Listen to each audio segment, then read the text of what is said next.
सभी भक्तों को श्री शिवाय नमस्तोभ्यम हर हर महादेव ओम नमः शिवाय जय महाकाल शिवाय नमः ओम।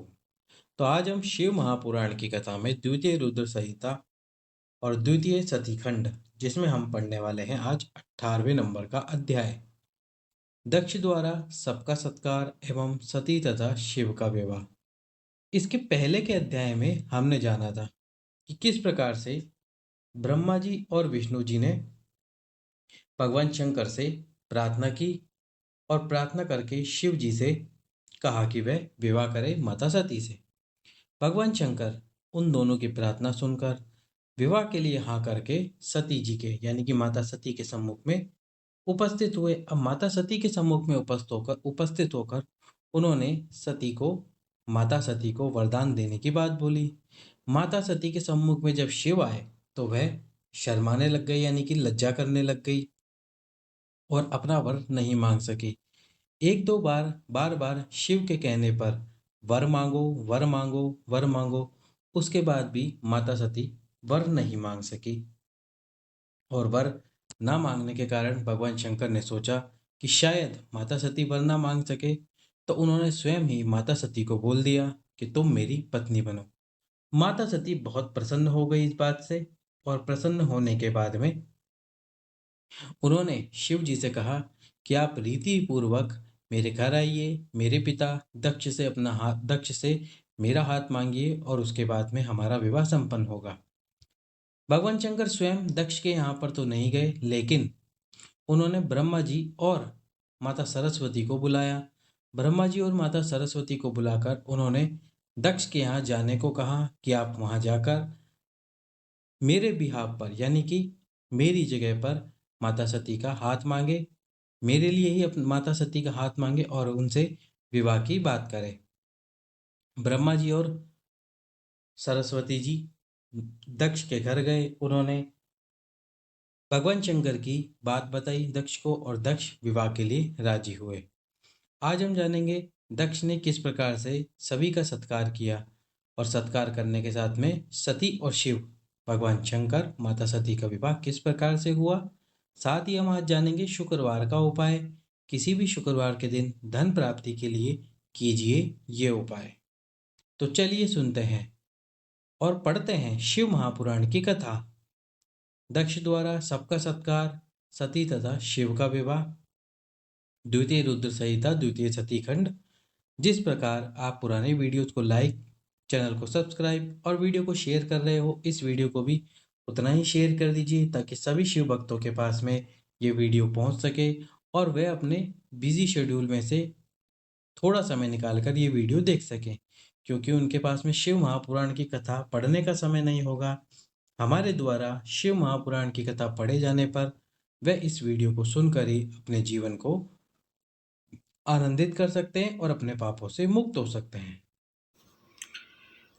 देवताओं और मुनियों सहित भगवान शिव का दक्ष के घर जाना, दक्ष द्वारा सबका सत्कार एवं सती और शिव का विवाह। नारद जी बोले, जब आप भगवान रुद्र के पास गए तब क्या चरित्र हुआ? हे तात, कौन सी बात हुई और शिव जी ने स्वयं क्या किया? ब्रह्मा जी बोले, हे नारद, तदंतर मैं हिमालय पर्वत के कैलाश शिखर पर रहने वाले परमेश्वर महादेव जी को लाने के लिए प्रसन्नतापूर्वक उनके समीप गया। वृषध्वज शिव मुझ लोककर्ता को आते हुए देखकर अपने मन में सती की प्राप्ति के विषय में बार बार संशय करने लगे। तत्पश्चात शिवजी प्रीतिपूर्वक अपनी लीला से और सती की भक्ति से लोकगीत का आश्रय लेकर सामान्य मनुष्य के समान मुझसे शीघ्र कहने लगे। ईश्वर बोले, हे सुरश्रेष्ठ, आपके पुत्र दक्ष प्रजापति ने सती को मुझे प्रदान करने के विषय में क्या किया? आप मुझसे कहिए जिससे काम के कारण मेरा हृदय विदीर्ण न हो जाए। हे सुरश्रेष्ठ, किसी अन्य प्राण धारिणी कामिनी को छोड़कर केवल सती की ओर दौड़ता हुआ वह वियोग मुझे अत्यंत पीड़ित कर रहा है। हे ब्राह्मण, मैं सदा सती सती ऐसा कहता हुआ कार्य को करता हूँ। उस सती के पास जाकर आप मेरी व्यथा को कहे। वह सती मुझसे अभिन्न है। हे विदे, अतः उसकी प्राप्ति के लिए आप यत्न कीजिए अथवा सती की प्राप्ति के निमित्त उपाय बताइए जिसे मैं शीघ्र ही करूँ। ब्रह्मा जी बोले, हे नारद मुने, रुद्र के द्वारा कहे गए लोकाचारयुक्त वचन को सुनकर उन्हें सांत्वना देते हुए मैं कहने लगा। ब्रह्मा जी बोले, हे वृषभध्वज, सती के लिए मेरे पुत्र दक्ष ने जो बात कही है उसे सुनिए, और जिस कार्य को आप अपने लिए असाध्य मान रहे हैं उसे सिद्ध हुआ समझिए। दक्ष ने मुझसे ऐसा कहा, हे ब्राह्मण, मैं अपनी पुत्री भगवान शिव के हाथों में नहीं दूंगा, क्योंकि उन्हीं के लिए ये उत्पन्न हुई है। शिव के हाथों में ही दूंगा, क्योंकि उन्हीं के लिए ये उत्पन्न हुई है। ये कार्य मुझे स्वयं अभिष्ट है। फिर आपके भी कहने से इसका महत्व और बढ़ गया है। मेरी पुत्री ने स्वयं इसी उद्देश्य से भगवान शिव की पूजा की थी, और इस समय शिव जी भी इसी विषय में पूछताछ कर रहे हैं। इसलिए मुझे अपनी कन्या शिव के हाथ में अवश्य देनी है। हे विदे, वे शंकर शुभ लग्न और सुंदर मुहूर्त में मेरे यहाँ पधारे, जिससे मैं उन्हें भिक्षा रूप में अपनी कन्या प्रदान करूँ।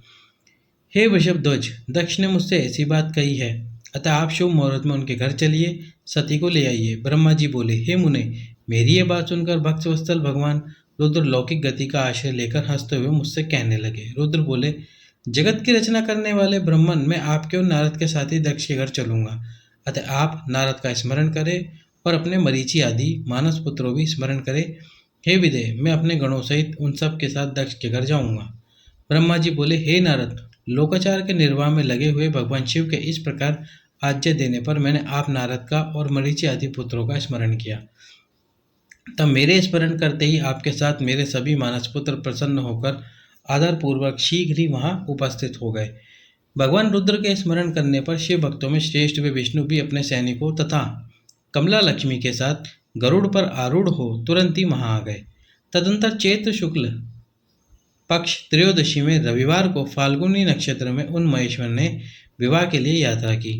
ब्रह्मा विष्णु आदि सभी देवताओं और ऋषियों के साथ मार्ग में चलते हुए शिव जी बहुत शोभा पा रहे थे।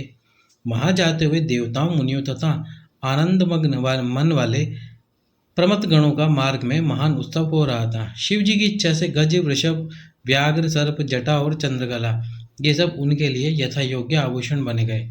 तदंतर वेग से चलने वाले बलिवर्द यानी कि बैल पर आरूढ़ हुए महादेव जी विष्णु आदि को साथ लिए क्षण भर में प्रसन्नतापूर्वक दक्ष के घर जा पहुंचे।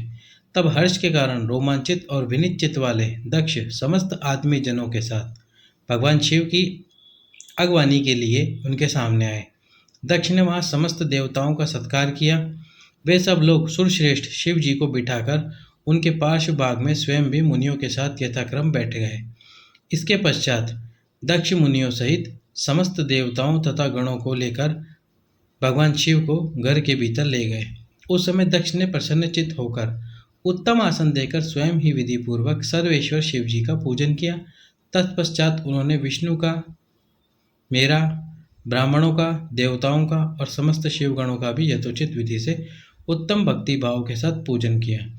इस तरह पूजनीय पुरुषों तथा अन्य लोगों सहित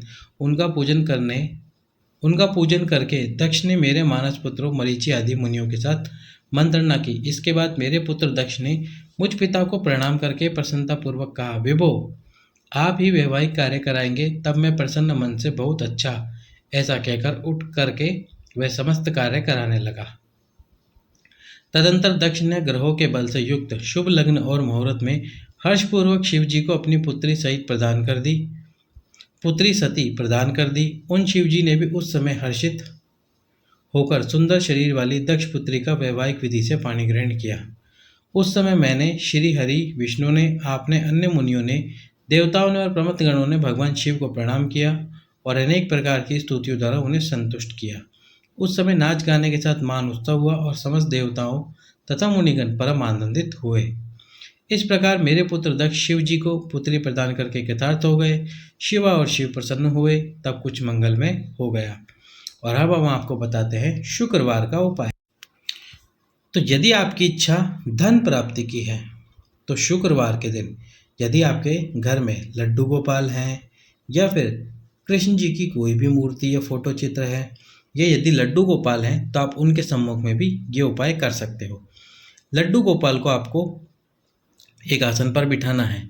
उनके सम्मुख में एक कलश रखना है जिसमें आपको बराबर मात्रा में दूध और जल डालना है। क्या डालना है? दूध प्लस जल का मिश्रण। अब इसके अंदर आपको दूध और जल का मिश्रण डालने के बाद में 7 दुर्वा, 7 दुर्वा यानी कि दूबा, जिसको हम घास भी कहते हैं शुद्ध भाषा में, वो डाल देनी है उस कलश के अंदर। अब एक दीपक लेना है लंबी बात का, जिसमें आपको घी डालना है। घी डालकर लंबी बात लगाकर ये दीप लड्डू गोपाल के सम्मुख में प्रज्वलित कर दीजिए और थोड़े से केसर के चावल, कौन से चावल? केसर के चावल यानी कि पीले किए हुए चावल। यदि आप उनको केसर में पीला नहीं कर सकते तो उनको हल्दी से पीला कर लीजिए, और यदि केसर में पीला कर सकते हैं तो बहुत अच्छी बात है। केसर में पीले करके वही चावल लड्डू गोपाल के सम्मुख में रख दीजिए। अब इसके बाद में जो आपने दुर्वा कलश के अंदर डाल रखी है, इस दुर्वा को कलश से बाहर निकालना है। जब बाहर निकालोगे तो इसके ऊपर मिश्रण लगा हुआ होगा, और यदि आप दुर्वा को झटकारोगे तो उससे छींटा पड़ेगा। अब ये छींटा आपको कहाँ मारना है? जो लड्डू गोपाल जी के चरण हैं उन चरणों पर दुर्वा से छींटे मारने हैं। प्रत्येक बार दुर्वा को कलश के अंदर डालना है। जैसे पहली बार आपने कलश में से दुर्वा निकाली, एक बार छींटा मारा लड्डू गोपाल जी के चरणों पर, और उसके बाद में वापस दुर्वा को कलश में डाल दी। दूसरी बार निकाली और दूसरी बार निकाल के फिर से लड्डू गोपाल जी के चरणों पर आपने छींटा मारा। और जब छींटा मारोगे आप उस दुर्वा से, तो आपको माता आद्य लक्ष्मी, जो अष्ट लक्ष्मियाँ हैं, उन अष्ट लक्ष्मियों से किसी भी एक लक्ष्मी का स्मरण करना है। एक लक्ष्मी माता का स्मरण करना है, एक लक्ष्मी जी का नाम लेना है, और लक्ष्मी जी का नाम लेते हुए 108 बार उस एक दुर्वा से आपको छींटा मारना है लड्डू गोपाल जी के चरणों पर। 108 बार स्मरण करना है माता लक्ष्मी का। जब ये उपाय पूर्ण हो जाए, दीपक ठंडा हो जाए, तो उस केसर वाले चावल को 3 दिन तक लड्डू गोपाल जी के सम्मुख में रखे रहने दीजिए। और जो जल का पात्र, यदि उसमें जल और दूध का मिश्रण बचता है तो उसको किसी वृक्ष के नीचे डाल दीजिए, और उस दुर्वा को भी वृक्ष के नीचे डाल दीजिए। 3 दिन बाद वो चावल को उठाकर ठंडा कर दीजिए। ये उपाय शुक्रवार के दिन किया जा सकता है। किसी भी दिन आप किसी भी शुक्रवार को आप इस उपाय को कर सकते हो, और पूरे दिन भर में से किसी भी समय इस उपाय को आप कर सकते हो। तो शुक्रवार के दिन धन प्राप्ति के लिए किया जाने वाला लड्डू गोपाल का ये उपाय 108 बार जल का छींटन करें और धन को प्राप्त करें। सभी भक्तों को श्री शिवाय नमस्तोभ्यम। हर हर महादेव। अध्याय वहीं समाप्त हो गया, वीडियो यहाँ समाप्त हो गया।